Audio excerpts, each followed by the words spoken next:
Hello and welcome to Talking Bullocks. We're into our second season here, EP01.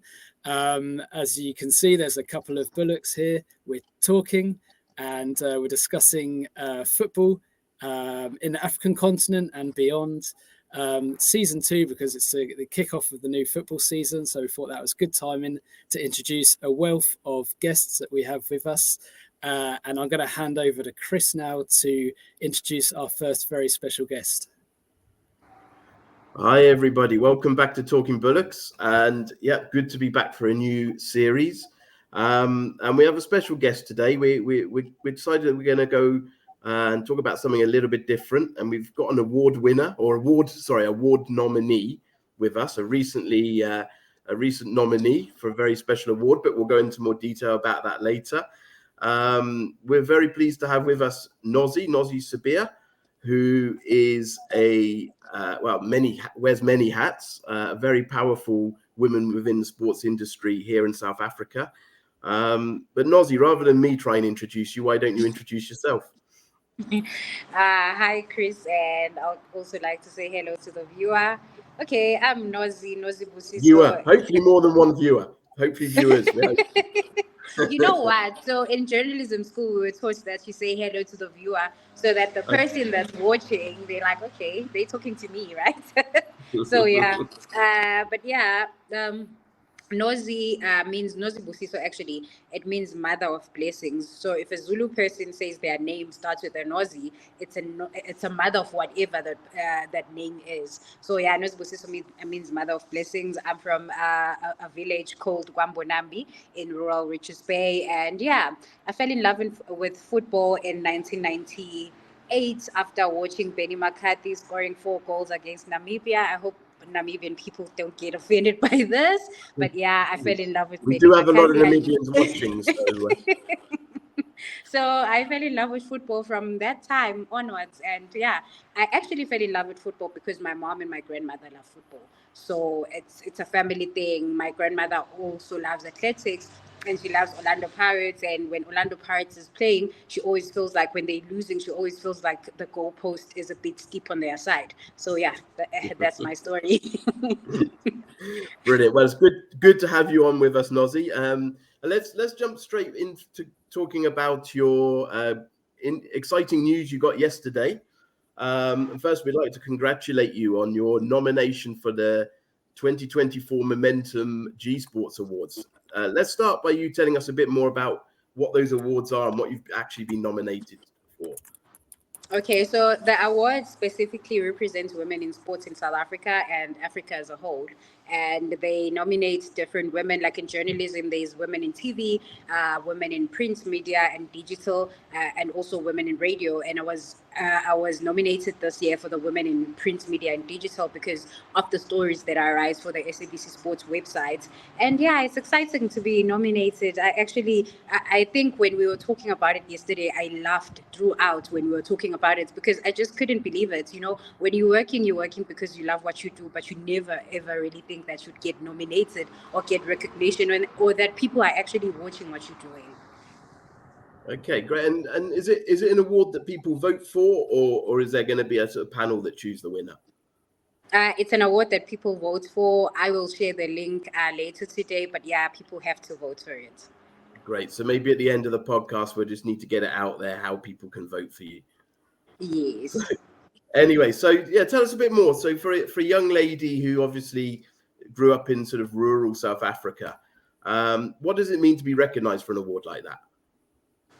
It means a lot, firstly, because I remember I was talking to a friend of mine about working in the industry as well. And I said to her, my one goal with working in the industry, if you've noticed, Chris, as someone who's my friend and someone that I work with, is I always try to tell stories of African women, right? And the most African women that I talk about are actually from rural areas. And it's people that you'd feel that, I think in women's football, especially, people think people don't care about women footballers, and they actually do. So the reason I write those stories and the reason I am a journalist is because I want to show kids in the village that you can actually have a career outside of being a teacher, of being a doctor, or of being a lawyer, because growing up I wanted to be a doctor, but honestly speaking, I never wanted to be a doctor. I was horrible in maths. Like the maths teacher hated me. I was horrible. Okay, he liked me, but I was still horrible. And yeah, I never wanted to do that. I actually wanted to be a writer. I started writing from the age of 7. So I actually feel like there are so many kids in the village who know that they can write, but they actually don't think there's a career in it. Okay, and how did the interest actually first come about, and then how did that lead to you actually getting into the media industry? Okay, so the interest started, I remember when I was young, I used to watch Carol, my nana. She was still called my nana at the time, and then Carol Shabalala, and I really loved her. Like, I still love her even today. And then because of that, I went to journalism. Okay, the reason why I did journalism, it's so funny. I used to love hip hop growing up. Like, I loved it a lot. And then we used to listen to this radio show on weekends. And also there was this magazine, Hype magazine. It came with a free CD. Anyone who's born after 2000 doesn't know what a CD is, but yeah, it came with a free CD, and it was just amazing. And then I realized then, and there was this show on Metro FM called Rhyme and Reason. It was a hip hop show. I realized then that I wanted to actually tell stories, because I'm a very good storyteller. I wanted to interview people. I wanted to tell stories. I wanted to write. So I thought, you know what, I need to do journalism. So I initially, when I started journalism, I thought because of my love for music, I actually wanted to be in the entertainment industry. And then I think it was fate. So on the last day, like on the last term of your third year in journalism, you do a presentation and talk about like the industry you want to be in and all those things. And this other girl who was not even interested in entertainment, she was like, no, she's going to do entertainment. And my lecturer was like, okay, well, you can't do entertainment because now it's thingy, someone has taken it. And then this other friend of mine was like, but she loves sports. Why don't you do it like about women in football, women in sports? And then I did it about women in sports. I was like, you know what, let me do it. I'm not interested. And then I got 98% for that. So I was like, oh yeah, maybe I should just be a sports journalist. And then that's how it came about. And have you ever met any sort of barriers when it comes to being a female trying to enter into the sports industry or into the sports media industry? Yes, except for you and a few other friends of mine. I think a lot of men think I actually don't know football. They're confused why what I'm doing in this industry. So that's the first thing. Like whenever you speak to people about wanting to be a sports journalist or doing anything in sports, people assume that you actually, you just want to be there because you want to be on TV or whatever. They don't think that women are interested in actually being involved in sports. And tell us a little bit about your journey. Where did you kind of lead to, and what are you doing now? Okay, so when I started it working for a fashion magazine. I think England also had that magazine, Cosmopolitan magazine. I used to write for them. I was an intern for them. And then from there, I went on I approached Netball South Africa. So before, I didn't know that, like, usually for companies, like for Opus Group, for example, you have someone doing social media. I just thought you have everyone uses someone in-house to do that thing. Only to find out that they had hired a company called Mixono. So when I reached out to Netball South Africa, this person was like, oh, okay, cool, we can have a meeting. He was my first boss actually in the sports industry. His name was Peter. And he gave me a chance. He believed in me. He believed that I was a very good storyteller. And then I started doing that. When Netball South Africa launched the first semi-professional netball league, which was the Brutal Fruit Netball League, I was involved in that. I also got nominated for an award in that. And yeah, it was amazing. That's where my journey started. And then I went on to do live graphics for live matches for Super Sports. And then I started freelancing, and then I ended up at SABC. And I also wrote for Manchester United. So what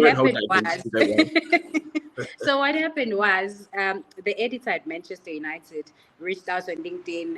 He wrote a post. He was like, he's looking to mentor someone, and I was unemployed at the time. So I reached out to him, and then I told him that I love women's football. So for their 2020-2021 yearbook, they asked me to be one of the contributing writers. I think I was the only African writer there. And then, yeah, I did that, and then I sent my CV to SABC Sports when I saw that the boss there was looking for someone, and she just called me and she was like, I saw your CV, you are exactly what I'm looking for. I hope you didn't have to write much about United's successes over that period. Because there probably wasn't much to write. I focused on women's football. It'd be like writing the Kaiser Chiefs story of the last 10 years. Not a lot to write. You're a Kaiser Chiefs supporter as well, right? You're allowed. No, you're allowed I am or an you're Pirates. Pirates. Are you Pirates? Okay. Yes. Okay. And just for some of our female listeners, I'm sure we've got a few who are listening and especially inspired to listen because we're interviewing you here. For female listeners who are looking for ways to enter the sports industry, what opportunities are out there and how do you suggest they try and get into the industry, whether that's the sports industry in general or through the media route that you took? Okay, so first things first, I think it's very important to know what you really want to do in the sports industry, because there are a lot of things. For example, we don't have a lot of sports psychologists in South Africa, and with someone who loves sports and is a psychologist, they can try branch into that. And also with the media industry, sometimes you find that you think you want to be on TV, but actually your passion is digital. So you must always be open to opportunities because they lead from one thing to the other. Because I started in digital, I love digital, I can do it in my sleep, but now I've branched into radio, TV, because of just my passion for football, but for sports as a whole. But also another thing that I'd like to advise people on, I was doing the Olympics last month, I think you remember, and you need to watch sports in order to do it. You literally need to be glued to your TV to do it, because in the Olympics, I was even doing rhythmic gymnastics. Do you think I can do gymnastics? I'm very clumsy. Me too. That's why I never took it up. No, I'll fall even on my way to the stage, so I wouldn't try it. Tell us, what successes do you think we've seen in women's sport in South Africa and Africa as a whole over the last few years? Is there anything in particular that you think really stands out to show that women's sport is really growing on the continent? A lot has happened in South Africa over the last few years. Banyana has gone to the World Cup twice. The Hollywood-based Super League started. It's not professional yet, and we're hoping it's going to get to a point where it's professional, but at least it started. The most expensive players in women's football are African, which is Rachel Kundananji from Zambia, as well as her teammate Barbara Banda. Barbara Banda is one of the leading goal scorers at the Olympics, with like 3 back-to-back hat tricks, I think, they've only contributed to in 2 Olympic games. In Lesotho, you've got your boy Tumelo Rabale, who actually got a scholarship through Kick for Life to go and study in the US. You also have your Odi Fututu Lulu. I think she's retired now, but she played she played in Spain. She studied in the US as well. She actually came to South Africa as a refugee and ended up representing Banyana in France. You have your Christy Uchebe. I remember interviewing her when she was still in under 17 or under 19 for Nigeria. Now she plays in the national team. She went to the Olympics. She went to the World Cup with them last year. You've got your Asisat Oshuola. She was nominated for the Ballon d'Or. She won the Champions League, I think 3 times with Barcelona. So a lot has happened. A lot. Yeah, and that's interesting actually, because one thing I've noticed, we now get a lot of people from the States in particular, but Europe as well, in the women's game, who now turning a lot of attention to Africa.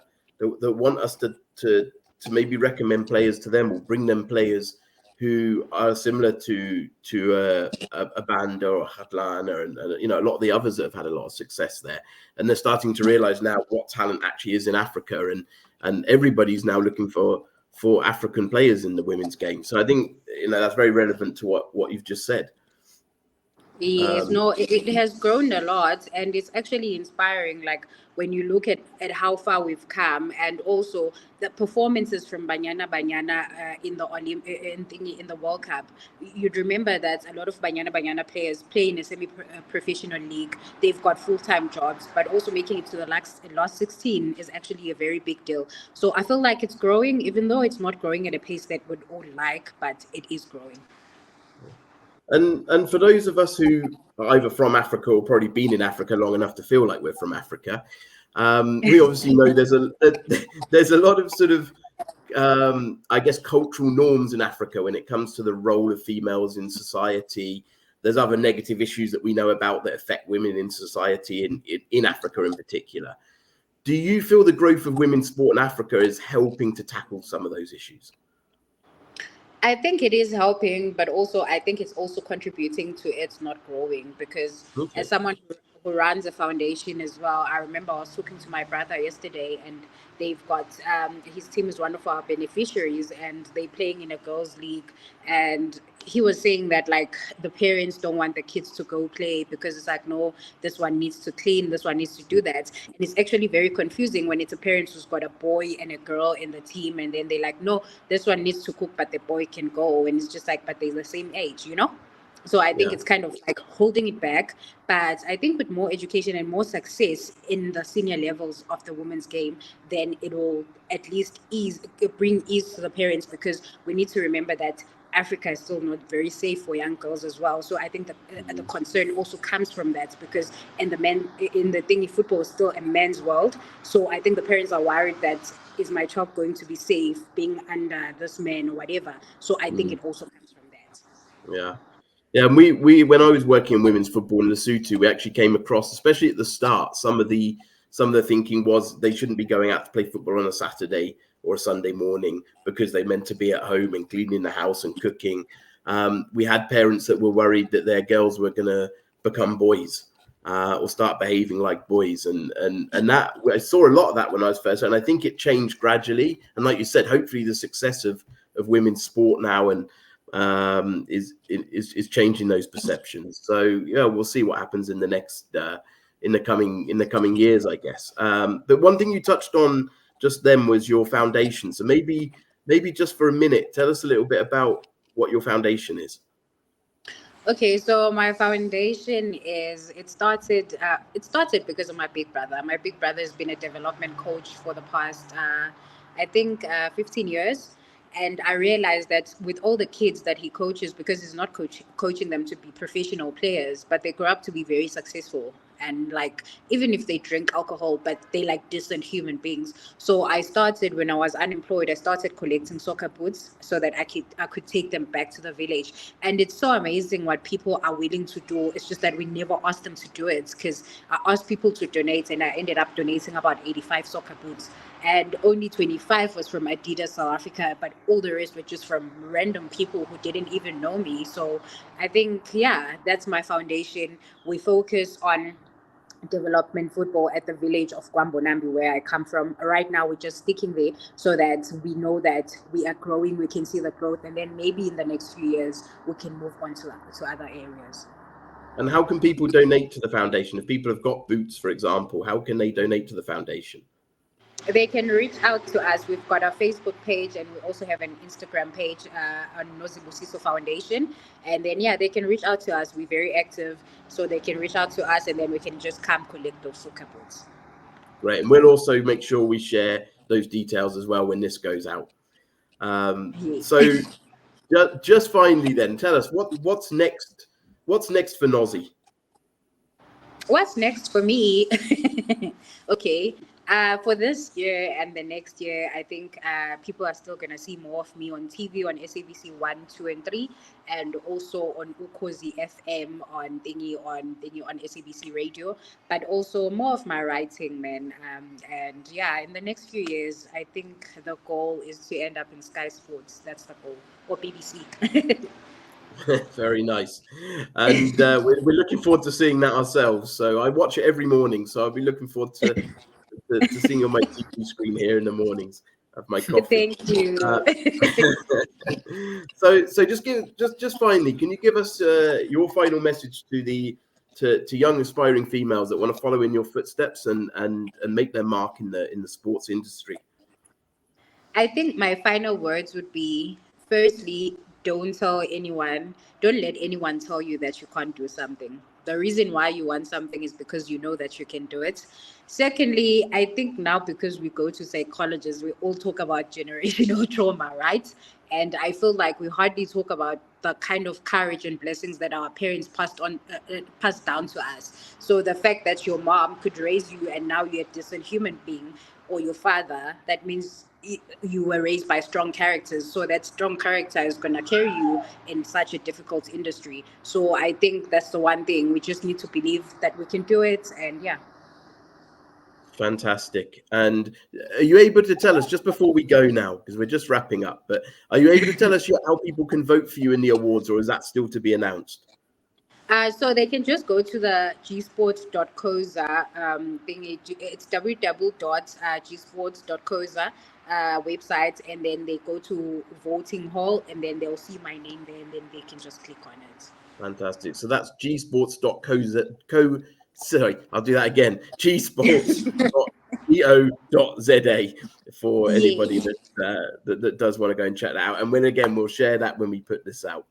All right, Nozi, thank you so much for your time. Obviously, a privilege for us to have both a trailblazer and an award nominee on Talking Bullocks this week. And we think it's been a brilliant start to the second season of Talking Bullocks. And hopefully we'll talk again soon. And I know you're going to also be heavily involved in some of the work that we're doing at the consultancy and the agency as well. So we look forward to more interactions with you. Thank you so much, Chris.